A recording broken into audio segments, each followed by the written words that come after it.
오늘 말씀의 제목은 잠언의 유익입니다. 잠언이라는 말이 좀 생소하죠? 듣기는 많이 들었는데 이게 구체적으로 어떤 의미인지 잘 모릅니다. 여러분, 잠언이 무슨 뜻일까요? 잠자라는 말인가요? 잠언의 내용들이 굉장히 뚝뚝뚝뚝 끊어져 있어요. 스토리식으로 연결된 게 아니고 이게 하나하나 이렇게 전부 다 파편적으로 되어 있어서 참 내용도 방대하고 많고 또 이해하기가 쉽지가 않는 내용들이 굉장히 많이 있습니다.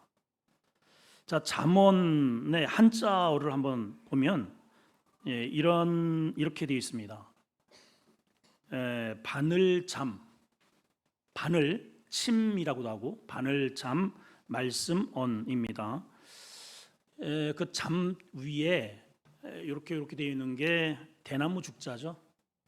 대나무. 그래서 한마디로 대나무 같이 이렇게 콕콕 찌르는 언어, 이게 잠언이에요. 우리의 무뎌진 마음, 고집스럽고 미련한 마음을 이렇게 딱 경각심을 줘서 대나무를 이렇게 탁 때려서 바른 길로 인도하는 그런 언어, 말이 잠언이라는 거죠. 다른 말로 잠언을 격언이라고도 합니다. 한자어를 보게 되면 이 격자에 사람 인자 앞에 사람 인자에 골짜기 곡자로 이렇게 되어 있어요. 사람과 사람 사이에 골짜기가 있다는 거죠. 보이지 않는 골짜기가 있어요. 그 숨겨진 이야기, 갈등, 고뇌, 번민, 이런 것들을 풀어내는 말이 잠언이라 하는 것입니다. 그러니까 잠언을 많이 읽게 되면 지혜를 얻어요. 우리 인생에는 수많은 그런 암울한 문제들을 끊임없이 우리가 당하거든요. 이 문제가 끝났다 싶으면 또 다른 문제, 또 전 문제가 끝났다 싶으면 또 다른 문제에 끊임없이 파도가 밀려오듯 이러한 어려운 문제들을 끊임없이 만납니다. 끊임없이. 그럴 때마다 낙심하지 않고 좌절하지 않고 꿋꿋하게 그 문제를 뚫고 하나님을 잘 섬길 수 있는 힘, 그게 잠언이에요. 그래서 잠언을 많이 읽게 되면 지혜를 얻게 됩니다. 잠언을 많이 읽게 되면 그 잠언의 말씀을 통해서 여러 가지 문제 케이스와 이의 상황들을 잘 뚫어낼 수 있는 능력자가 된다는 것이죠. 자, 오늘 첫 번째, 이 기록을 누가 했는가, 잠언을 누가 썼는가를 소개합니다. 1절을 보실까요? 시작. 다윗의 아들 이스라엘의 왕 솔로몬의 잠언이라. 다시 한번 크게 시작. 다윗의 아들 이스라엘의 왕 솔로몬의 잠언이라. 자, 잠언이 이제 무슨 뜻인지 우리가 설명을 들었습니다. 우리를 바른 길로 이끌어내는 책찍 같은 언어라는 거예요. 자, 쓰는 사람이 누구냐면 사실은 원래는 솔로몬의 잠언 이래도 됩니다. 좀 더 추가하면 솔로몬이 지금 왕이기 때문에 이스라엘 왕 솔로몬의 잠언이라고 하면 될 거를 앞에 무엇을 먼저 더 이렇게 설명을 하느냐면은 다윗의 아들을 강조하고 있어요. 여러분, 다윗의 아들이라는 것과 이스라엘의 왕이라는 것과 어떤 게 더 자랑스러워요? 뭔 말인지 지금 이해가 안 됐어. 우리 아버지의 아들이라는 것과 내가 현재 대한민국의 대통령이라는 것과 뭐를 더 앞세우고 싶어요?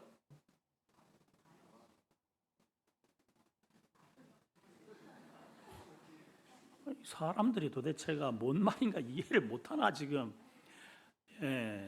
아니 대통령이지, 대통령이 윤석열 대통령 하면 되는 것이지 아무개의 아들 윤석열 하지 않아요. 일반 사람들. 사장 누구, 회장 누구 하지 아무개의 아들 사장이라고 얘기를 안 합니다. 근데 솔로몬은 자기가 일국의 왕이라는 것보다 아버지 다윗의 아들이라는 것을 먼저 써놨어요. 여러분, 이거 그냥 넘어갈 일이 아니에요. 이 안에 굉장히 중요한 이슈가 있단 말이죠. 자, 왜 그럴까? 일단은 다윗이 어떤 인물일까? 다윗 하면 성경은 한 2만 명 정도의 인물이 등장을 합니다. 수많은 한 2만여 명의 인물 중에서 속세기는 마귀짓을 하는 그런 존재들도 많이 있지만은 그동안에 이제 훌륭한 믿음의 선조들도 많이 있단 말이에요.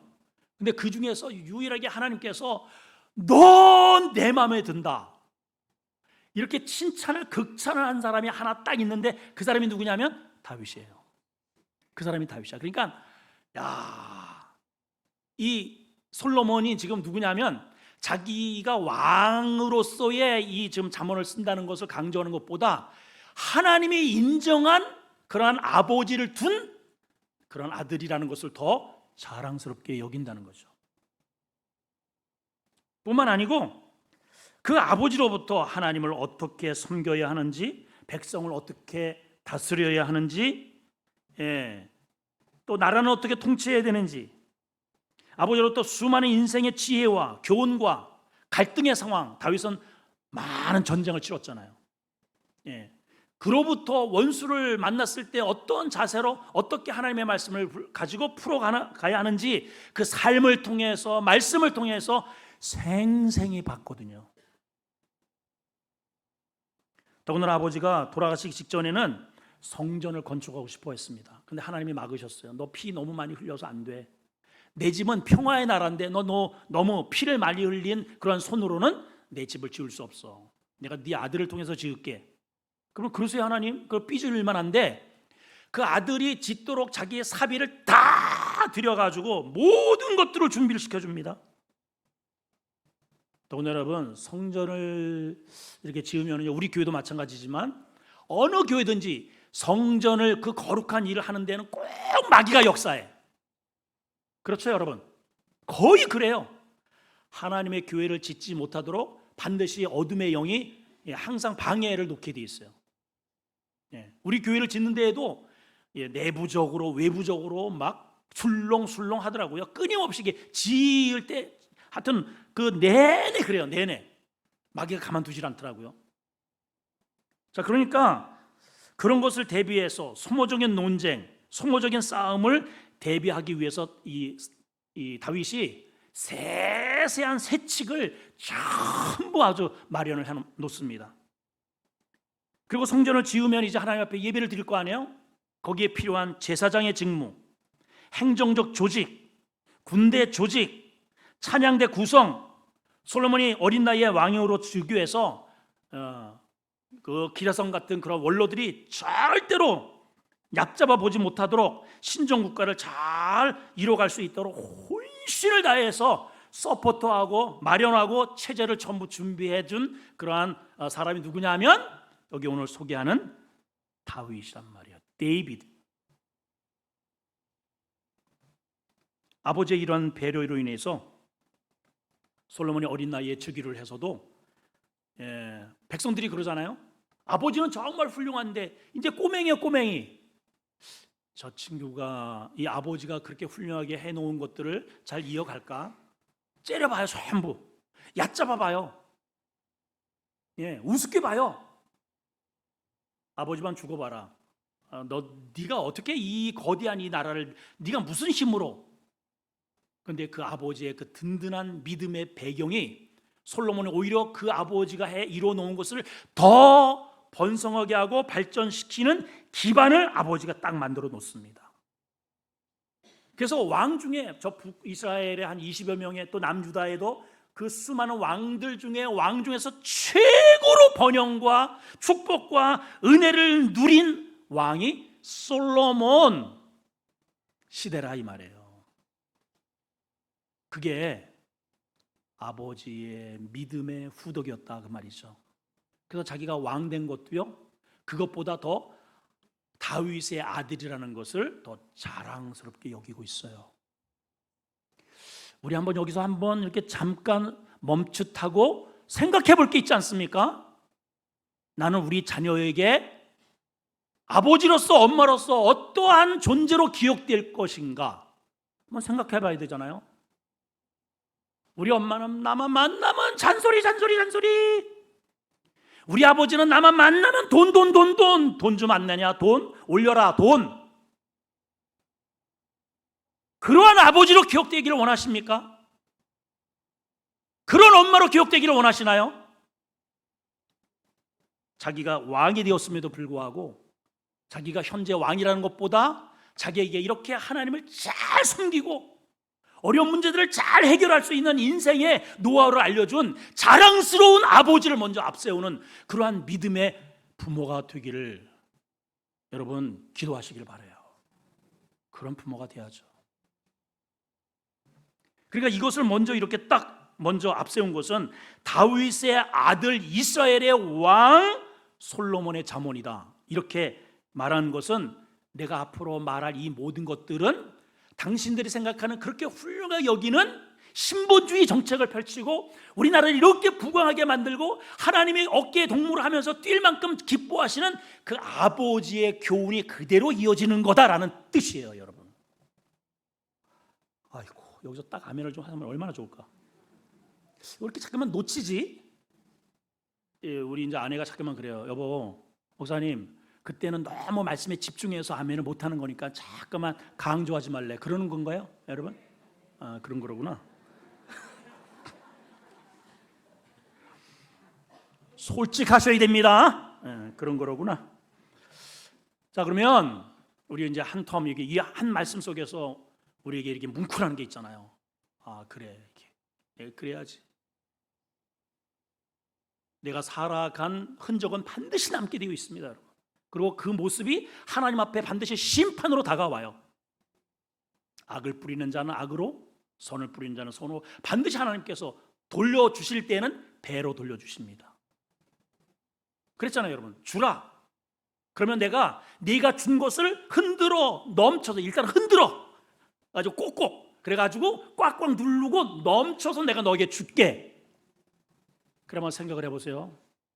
이 다윗은 좋은 것들을 끊임없이 물려주니까는 그냥 막 어깨동무하고 끊임없이 온 백성들이 지금 후대에도 저도 다윗, 데이비드 미국에서의 제일 많은 이름이 데이비드예요. 데이비드. 세상에 배가 뭐예요? 그냥 뭐 역사대로 그냥 그 다윗 그냥 만나고 싶은 거야. 그 이스라엘의 공항이 다윗 공항이야. 그냥 이스라엘 국기가 다윗 뼈를 하나 그려놨어요. 그렇게 하나님이 그를 높이셔요. 근데 반대로 여러분 돈 밝히고 그냥 잔소리해 대고 그냥 나만 안다면 하나님이 그렇게 대박을 그냥 써버려요, 여러분들. 불명예 제대로 합니다. 자, 잠언을 왜 기록했을까? 잠언의 목적입니다. 기록 목적. 자, 2절 3절을 한번 보실까요? 자, 이것 때문에 기록을 했대요. 시작. 이는 지혜와 훈계를 알게 하며 명철의 말씀을 깨닫게 하며 지혜롭게 공의롭게 정의롭게 정직하게 행할 일에 대하여 훈계를 receive, accept, 받게 한다는 거예요. 여러분, 자식들 또 우리 여러분들도 이렇게 좀 머리가 이렇게 커지잖아요. 머리가 크자 그러잖아요. 안 들어요. 여러분 누가 옆에서 말하면 들어요? 안 들려요. 저희 저도 이제 늘 친하게 교제하는 목사님이 계셔요. 조금 이제 이런저런 제가 좀 마음에 안 들어서 이렇게 뭐라고 이렇게 하잖아요. 목사님 됐고 내가 목사인데도 안 들어. 그래서 제가 그래요. 이야! 들어야 살아. 왜 약속 안 지키는 거야? 목사가 돼가지고. 알았어. 그리고 또 안 지켜. 자, 오늘 여러분 여기 세 가지 왜 기록을 했느냐? 우리의 본성이 우리가 태어나면서 응앙 하면서 그 본성이 안 듣도록 태어났어요, 여러분. 말씀 안 들어요. 말씀을 듣도록 했던 그 아담이 고장을 나버렸어. 고장. 그 후손이 전부 새끼를 낳는데 다 하나님의 말씀을 못 듣는 그런 귀를 가지고 태어났다 이 말이에요. 그래서 주님이 오셔서 그런 말씀하시죠. 눈은 있는데 못 보고 귀는 있는데 안 듣는구나. 이거를 고쳐내야 됩니다. 어떻게? 하나님의 은혜로. 예수의 보혈로. 이게 고쳐져야 돼요. 이게 오늘 새벽 설교를 여러분들이 꼭 한번 들으셨으면 좋겠습니다. 오늘 새벽 설교가 굉장히, 제가 보기에는 지금 이 설교보다 새벽 설교가 더 은혜로웠던 것 같아요. 제가 보기에는. 어쨌든 오늘 말씀을 통해서도 더 큰 은혜 주실 줄로 알지만은 아주 참 중요한 말씀을 오늘 전했습니다. 자, 오늘 기록 목적을 세 가지로 말합니다. 첫째는 뭐냐? 알게 하며, 두 번째는 깨닫게 하며, 세 번째는 받게 하며. 따라합시다. 알자, 깨닫자, 받자. 이렇게 돼야 돼요. 이거를 위해서 이거를 기록했다는 거예요. 뭘 아느냐? 지혜와 훈계를 알게 하려고 기록했대요. 저희 딸 이름이 지혜죠? 예, 지혜예요. 그러니까 이름이 지혜라서 그런지 제가 보더라도 지혜로워. 지혜로운 것 같아요. 지혜롭죠. 뭐 혼자 딸 녀석이 미국에 혼자 건너가가지고 돈 한 푼 안 보냈는데 그냥 다 공부하고 또 거기서 직장 얻어서 교수를 하고 있으니 얼마나 감사합니까? 자, 근데 여기 잘 보세요. 그 지혜라고 하는 한자어가 이렇게 돼 있어요. 한번 띄워주실까요? 자, 지혜를 가만히 보시면은 그 지혜 위에 그 지자를 가만히 보세요. 거기 보면은 요렇게 그 의미를 한번, 그렇죠. 자, 위에 저 말이 화살시라는 단어예요. 화살시, 입구, 밑에 나리를 이렇게 돼 있어요. 지자가 그거예요. 화살시, 입구, 나릴. 이게 어떤 뜻이냐? 나릴, 낮에 화살이 날아와요. 우리가 살아가는 여정 속에 수많은 화살들이 막 쏟아집니다. 그 날아올 것을 대비해서 입구, 내 마음을, 내 이 귀를, 내 눈을, 내 마음을, 우리 가정을, 교회를 지켜내는 힘, 이게 지혜라는 거예요. 이게 눈이 그냥 또렷또렷하네 그냥. 여러분 지혜로우신 거예요. 이 시간에 자면 안 돼. 이 시간에 진짜 깰지어다. 자, 보세요. 지혜를 다시 보세요. 수많은 화살들이 나와라. 화살을 우리의 눈으로. 그래서 그 눈을, 내 눈을 거기에 빼앗기면은 그냥 그 이쪽으로 이 눈을 통해서 들어온 게 그냥 내 온 마음을 그냥 혼란하게 하는 거예요. 자, 쇼핑, 특히 이제 쇼핑 여인들 이제 딱 보면은 이렇게 채널을 이렇게 돌리다가 여러분 마지막 찬스입니다 해가지고 자 5초 남았습니다 그러면은 그게 눈으로 이렇게 확 들어오잖아요. 그러면 이거 안 누르면 안 되겠 같은 역사적 사명을 띠고 막 해가지고 막 부지런히. 근데 그 다음에 또 나오고 또 나와. 또 나와요. 이게 마지막 기회, 마지막 찬스. 끊임없이 어둠이 화살을 우리에게 쏴대요. 그 입구를 지켜내는 힘, 이게 지혜입니다. 훈계. 자, 잠언서 23장 13절을 띄워주시면 시작.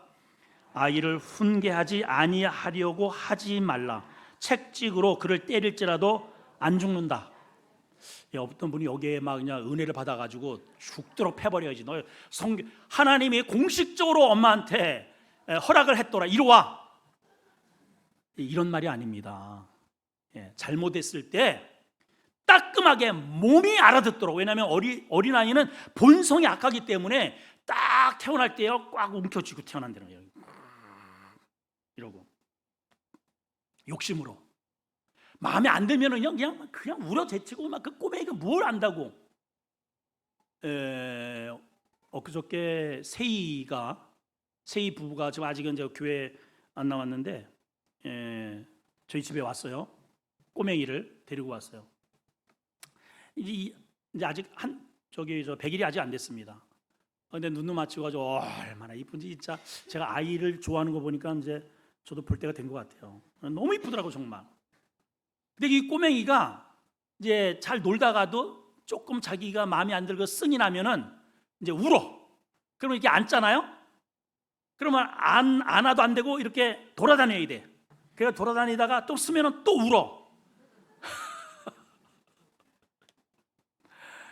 야, 어렸을 때 우리 지혜 생각이 나더라고요. 그럼 이렇게 투덕투덕하면 잠은 얼마나 좋아. 꼭 안으라고 그러고, 안아도 안 돼 꼭 일어서라고 그러고, 일어서도 안 돼 꼭 다니래. 그 안고 끊임없이 해가지고 조금 이렇게 서 있잖아요. 그러면 으아 하고 이러면 이제 이렇게 다니면 조금 자는 것 같아요. 그러면 이렇게 앉아서 이게 진동이 없어야 되니까 등을 이렇게 해가지고 살살 내려요. 내가 이제 피곤하니까 이렇게 해가지고 앉으려면 조금 이렇게 쿵 하잖아요. 쿵 하면 이거를 100일을 하는데 진짜 미치고 팔짝 뛰겠더라고 정말.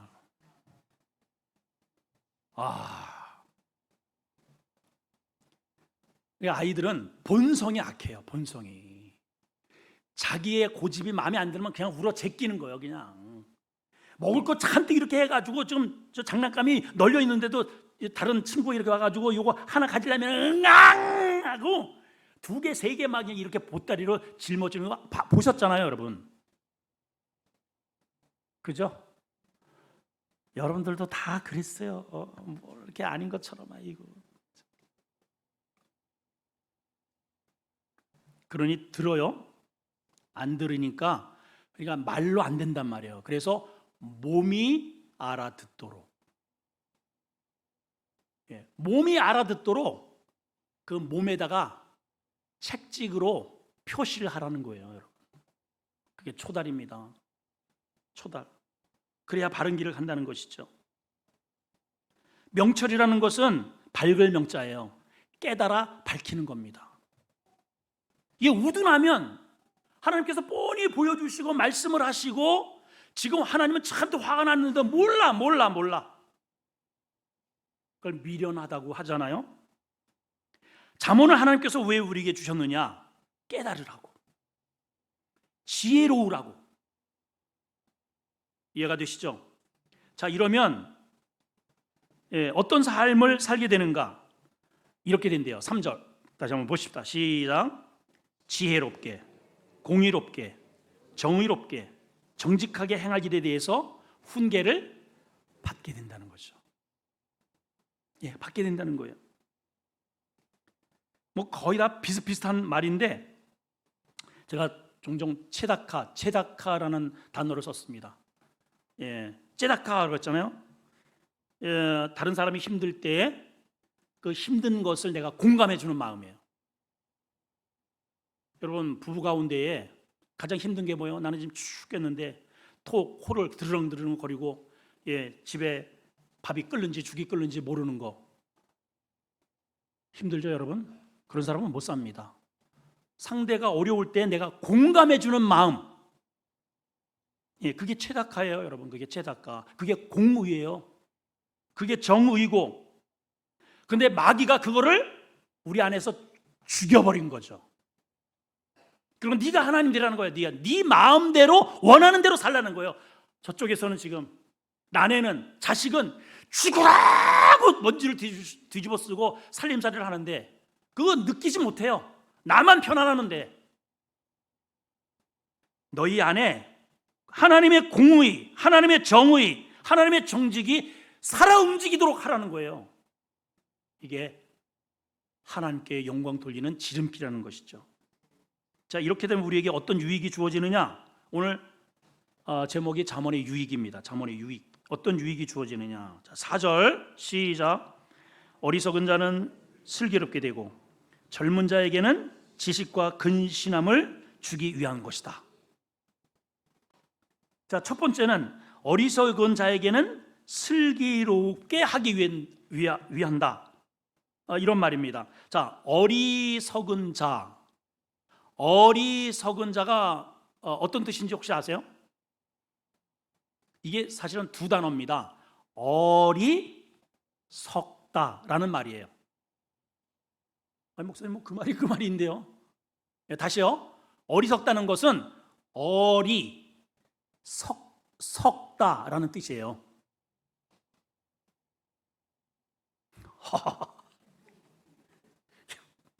눈만 껌뻑껌뻑 되니까 참.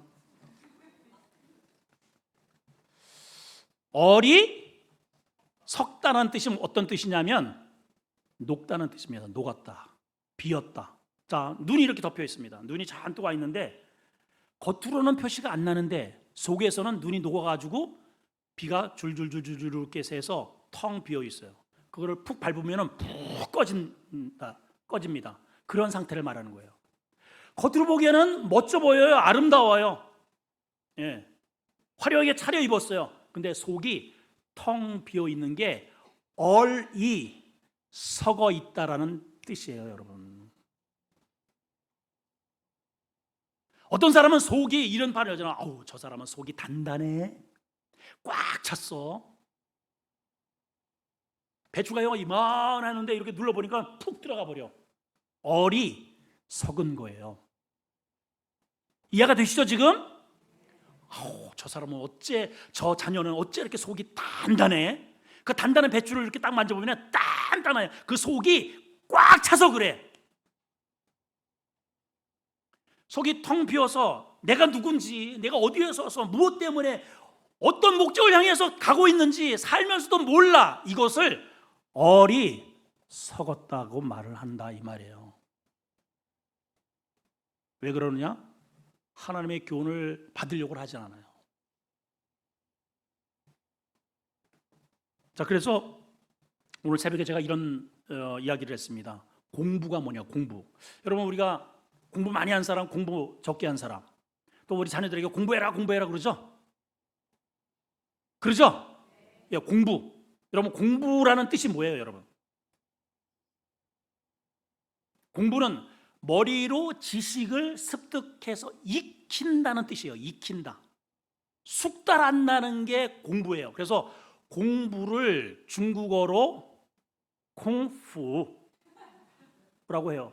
실제로. 왜 웃어요? 예, 한번 해보세요. 콩푸.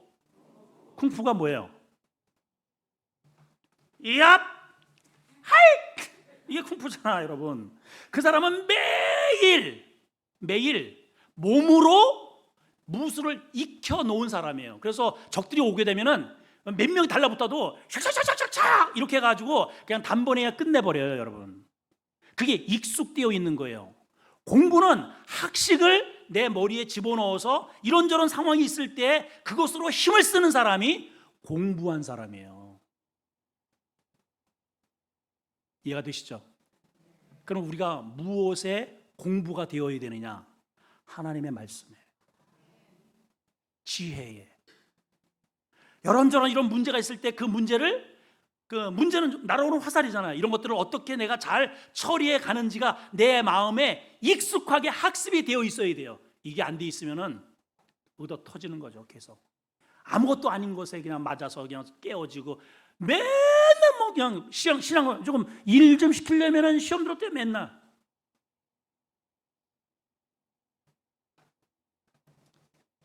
그게 바로 어리석은 자예요, 어리석은 자. 얼이 썩어 있어요. 속이 텅 비어 있어요. 여러분, 오늘 이 비어 있는 나의 이 공허한 마음에 하나님의 말씀으로 꽉꽉 채우시기를 주의 이름으로 축원합니다. 이게 잠언의 유의라는 거예요. 잠언의 유의. 젊은 자에게는 지식과 근신을 준다 그랬어요. 젊은 자의 장점이 뭘까요? 젊은 자, 힘이 있죠. 용기가 있고요. 무서움을 몰라요. 패기가 있어요. 그래서 군대를 보내잖아요, 젊은 자에게는. 힘이 있으니까 자녀를 키워서 양육을 합니다. 그런데 젊은 자에게 약점이 뭐냐? 경험이 많지 않다는 거예요. 패기는 좋은데 경험이 많지 않아. 혈기가 왕성하다 보니까는 경험이 많은 어른들이 이렇게 이야기를 하면은 패기가 있다 보니까는 아유 엄마 시끄러워, 아유 아버지 그만해요, 안 들으려고 한다는 거죠. 자, 그래서 젊은 자에게 하나님의 말씀에 집중할 때 어떤 것을 주시냐? 지식과 근신함을 주신다는 거예요. 이 근신함이 뭐냐면 원어를 보니까는 우메짐마라는 단어인데요, 도모한다는 뜻이에요. 하나님의 말씀으로 뭐 어떤 일이든지 하나님의 은혜로 신중하게 일을 도모한다는 뜻입니다. 하나님께서 한 번은 이 사탄에게 질문을 해요. 여러분, 우리가 한 가지 꼭 알아야 할 게 뭐냐면 사탄이 부지런할까요? 게으를까요? 뭐 동시에 막 그냥 부지런하다 게으르다가 막 나오는데, 자, 부지런하다. 그럼 나머지 다 들어야 돼요. 게으르다. 내가 이럴 줄 알았어. 그러면 모르겠다. 답은 이겁니다. 질문하지 마라. 여러분, 사탄이요 굉장히 부지런합니다. 가만히 있질 않아요, 여러분. 제 얘기가 아니고 성경이 그래요. 성경이 하나님이 한번 마귀 사단을 쫄래쫄래 막 그냥 헐라벌떡 오길래 하나님이 질문하시면 너 어디 갔다 왔냐? 그랬더니 사탄이 대답을 합니다. 자, 하나 대답한 그 사탄의 이야기를 한번 들어봅시다. 욥기서 1장 7절 시작. 여호와께서 사탄에게 이르시되 네가 어디서 왔느냐? 그랬더니 사탄이 뭐라 그래요? 여호와께 대답합니다. 이르되 땅을 두루 돌아서 여기 저기 거기 여기 다 다니다 왔대요. 사탄이 왜 이렇게 여기 저기 싸돌아다닐까요? 이 말을 그래서 이게 지금 욥기에서는 아브라함 씨 당대에 아브라함과 같이 있었던 사람이에요. 욥이. 하나님이 욥을 의인을 선택하지 않고 죄인인 아브라함을 우상에 있는 사람을 끄집어내서 믿음의 조상을 만들어 놓으신 거죠. 그러니까 예수님이 오시기 이전에 벌써 2000년 전의 사람이에요. 지금으로 보면 4000년 전의 사람입니다. 자, 마귀가 여기저기 이렇게 싸돌아 다닌다고 하는데 그렇게 한번 툭 던져놓은 말을 신약시대에 와서 2000년이 지나서 베드로가 이런 말을 합니다. 사단이 우는 사자와 같이 두루 다닌대요. 왜? 삼킬 자를 찾아서. 여러분 이해가 되시죠? 그러면 삼킬 자의 대상이 누구냐? 하나님 말씀을 아이씨 됐고요 시끄러 이 알아먹지 않는 사람들, 영적인 잠에 취해 있는 사람들, 하나님의 말씀과 무관하게 자기 젊은 하나 의지하고 자기 힘 의지하고 믿음에서 벗어난 사람, 사단의 밥입니다. 밥. 그래서 젊은 자에게 바른 지식이 필요하고 근신이 필요합니다. 바른 생각이 바른 행동을 하게 해요. 여러분들 모두는 내가 생각하는 대로 삽니다. 이 수많은 좋은 생각들을 우리에게 담게 하는 게 잠언이라는 거예요. 잠언. 세 번째는 지혜자에게 학식을 더하게 한다 그랬어요. 5절을 읽어봅시다. 시작. 지혜자에게 학식을 더하고. 지혜가 있는데 왜 또 이 사람을 훈계하고 가르치느냐? 자, 그래서 우리 이제 저도 목회를 하다 보면 이제 새로우신 분들, 뭐 새가족들이나 믿음이 없는 사람들은 별로 문제 제기를 하지 않습니다. 우리 교회는 3주 동안 우리 새가족 그 단계가 있고 그 다음에 또 양육을 하고 그 다음에 제자 훈련이 있습니다. 네 하고 이제 다 이렇게 받아요. 근데 다른 교회에서 이런 모든 과정들을 다 마치신 분들 어때요? 새가족의 그 뻔히 아는 말씀을 예수님이 이런 분이에요. 십자가를 지셔서 당신의 죄를 위해서 돌아가셨어요. 그러면 팔짱 끼고서 더군다나 이제 여자분이 가르치잖아요. 웃기고 있네. 내가 장로 씨가 안수 집사 돼가지고 내가 이런 자리에 있다니. 그리고 콧방울 웃기고요. 그래가지고 저한테 올라왔어요. 아니 목사님, 제가 장로인데 제가 이런 교육을 받아야 되겠습니까? 제가 뭐라고 할게요? 아유 장로님 죄송합니다. 아유 저 그러지 않아도 이걸 좀 바꾸려고 하는데 아유 죄송합니다. 장로님 좀 해가지고 이렇게 가세요. 이랬을까요? 받아야 됩니까? 했을 때 받아야 됩니다. 그랬어요. 왜 받아야 되느냐? 여기 나와 있잖아요. 하나님의 말귀는요, 하나님의 말귀를 이미 아는 자가 더 알아듣게 되어 있는 거예요. 아예 모르는 사람은 말귀를 못 알아들어. 여러분들 잘 보세요. 지금 아까 보니까는 우리 이천희 집사님 7독을 하셨어요. 7독을. 한번 물어보세요. 처음 공부를 1독을 하신 사람 한 사람과 7독을 한 사람이 느끼는 하나님의 동일한 본문의 그 이게 받아들이는 억셉트가 어떤지 한번 물어보세요. 달라요. 전혀 다릅니다, 여러분. 저는 이제 뭐 몇 차례 말씀드렸지만 신약은 제가 한 100독은 했고요. 100독. 예, 구약은 한 10독 이상은 했습니다. 더구나 이제 말씀을 연구하려면은 적어도 이 본문에 대해서 거의 그 말 단어 하나를 원어를 갖다가 다 이 머리에다 집어넣어요. 거의 제가 설교를 했잖아요. 이 머릿속에 그냥 말씀이 그냥 다 꿈틀댑니다. 그런데도 어떤 말씀에 더 내가 감동이 되고 은혜가 되느냐, 뻔히 알고 있는 말씀. 이해가 되시죠?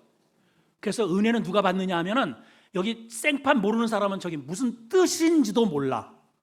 잠언이 뭐 잘하는 얘기냐, 무슨 뭐 누에 꼬치를 치라는 얘기냐, 뭐 이러고 있어요. 예. 욥이라는 게 도대체 뭐예요? 욥이 할례라는 말을 알아듣습니까? 뭘 알아들어요? 로마서 10장 17절 한번 띄워주시고요. 시작. 그러므로 믿음은 어디에서 난다? 들음에서 나는 거예요.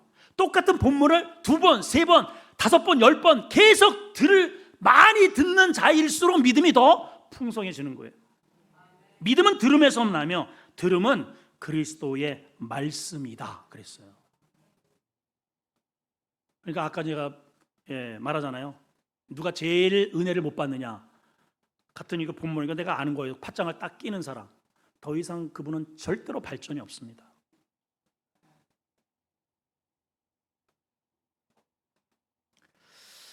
한 가지만 더 합시다. 시간이 안 되니까. 그 다음에는 지혜의 말씀을 깨닫는 복을 주신다고 그랬습니다. 6절 한번 읽어봅니다. 시작. 잠언과 비유와 지혜 있는 자의 말과 그 오묘한 말을 깨달으리라. 여기 오묘하다는 말의 원어는 수수께끼 같은 것을 말해요. 우리 인생이 전부 다 수수께끼잖아요. 이걸 풀어내야 됩니다. 이게 안 풀리면은 이제 꼬이는 거죠. 그 오묘한 수수께끼 같은 것들을 어떻게 한다고요? 깨달으리라. 누가? 이제 뒤에 나오는 여호와를 경외하는 자가.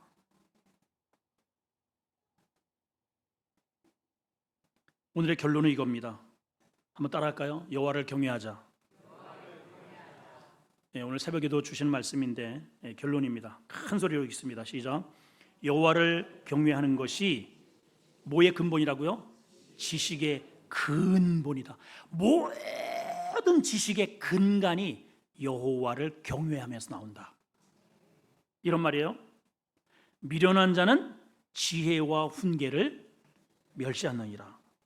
여기 미련하다는 의미는 원어를 보면은 에윌림 이라는 단어거든요. 에윌림 좀 어렵죠? 이게 어떤 뜻이냐면 본래에 딱 굳어 있다는 뜻입니다.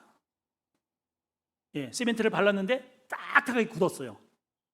변하질 않아. 그러려면 정으로 깨야 돼요. 이런 상태. 그러나 자기 고집을 굽히지 않는 사람, 이 사람이 미련한 자라는 거예요. 우리는 죄에 이미 콘크리트가 되어 있어요. 콘크리트. 이 여기가 완전히 만세반석이 되었어요. 아무리 하나님께서 이 은혜를 쏟아주셔도 그 말씀을 이렇게 흡수해야 되는데 만세반석이라 그냥 새가 다 채가, 마귀가 다 채워가 버려요. 그러니까 자기 절제력이 없고요, 말을 함부로 하고요, 다른 곳에 쉽게 유혹이 돼요. 귀가 얇아. 그냥 미련하게 그냥 쫓아가는 거예요. 자기의 생각을 굽히지 않아요. 그러니까 미련한 자는 지혜와 훈계를 멸시하느니라. 이 미련에서, 이런 삶에서 벗어나는 유일한 길이 뭐냐? 여호와를 경외하는 길이라는 거예요. 내가 자존심이 상해도 억지로 하나님이 구원을 하셨다니까 그 굴욕을 참고 고개를 숙이라는 말이 아니고, 그 하나님의 어미하심, 하나님의 존귀하심, 그런 분이 낮고 천한 이곳에 오셔서 내 죄를 대신 담당해 주신 사랑의 화신, 그분 앞에 내 자원하는 마음으로 나를 낮추고 그분을 지각히 경외하는 게 여호와 경외입니다. 여호와 경외. 여러분, 기도에도요, 막무가내의 기도가 있고 여호와 경외의 기도가 있어요. 우리 예배도 마찬가지고요. 막무가내의 기도는 뭔지 아십니까? 하나님, 제 상황 아시죠? 들어주셔야 됩니다. 30일 제가 드리겠습니다. 자기가 다 결정해. 10일 남았습니다. 하나님, 아직 아무런 증거가 없네요. 제가 두고 보겠습니다. 하나님 뜻대로 맛이 없고 내 뜻대로 되기를 원하나이다. 요게 그냥 막무가내 기도입니다.